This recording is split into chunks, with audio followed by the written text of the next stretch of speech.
हम शहर जा रहे थे और हमारे बच्चे भी हमारे साथ थे। वो कोरठ जा रहे थे तो 2 गाड़ियां हमारे पीछे आई।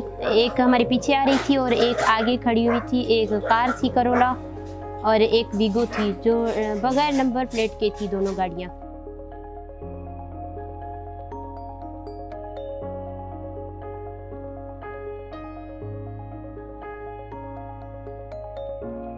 मोहबाजाद दिन के 10 बजे कोरठ जाते हुए उठाया गया और हमारा यही थोड़ा ही हमारे गांव के थोड़ा ही दूर है गोट साहेब खान चांडियो, वहां से उठाया गया। उन्होंने हमें घेर लिया और हमारी गाड़ी को, हम मोटर बाइक पे थे और उन्होंने हमें धमकाया कि भाई नीचे उतरो, मुझे बोला।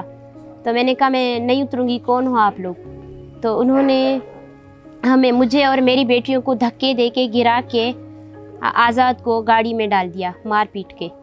नहीं, ऐसी कोई धमकी मिली भी होगी उन्होंने मुझे कभी भी नहीं बताया, क्योंकि वो हमारे घर के बड़े थे, सरबराह थे।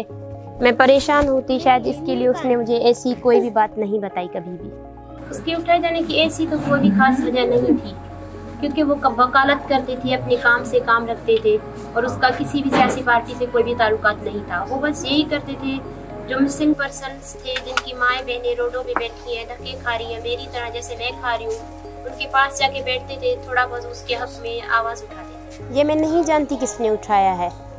वो तो नामालूम शख्स थे, ना तो उनकी गाड़ी का कोई नंबर था, ना तो हमने उसके कोई चेहरे देखे, तो हमें नहीं पता था कि वो कौन थे। हाँ, मैंने FIR दर्ज करवाई है और मैंने पिटीशन भी दाखिल करवाई है नामालूम अफराद के नाम।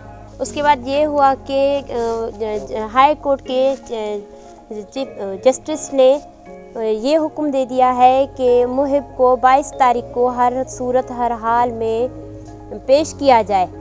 अगर उसका कोई गुनाह है, कोई कसूर है तो वो भी बताया जाए। हमें उम्मीद है कि हमें इंसाफ मिलेगा और आज़ाद होगा और जो भी मेरे मिसिंग पर्सन भाई हैं वो सब आज़ाद होंगे।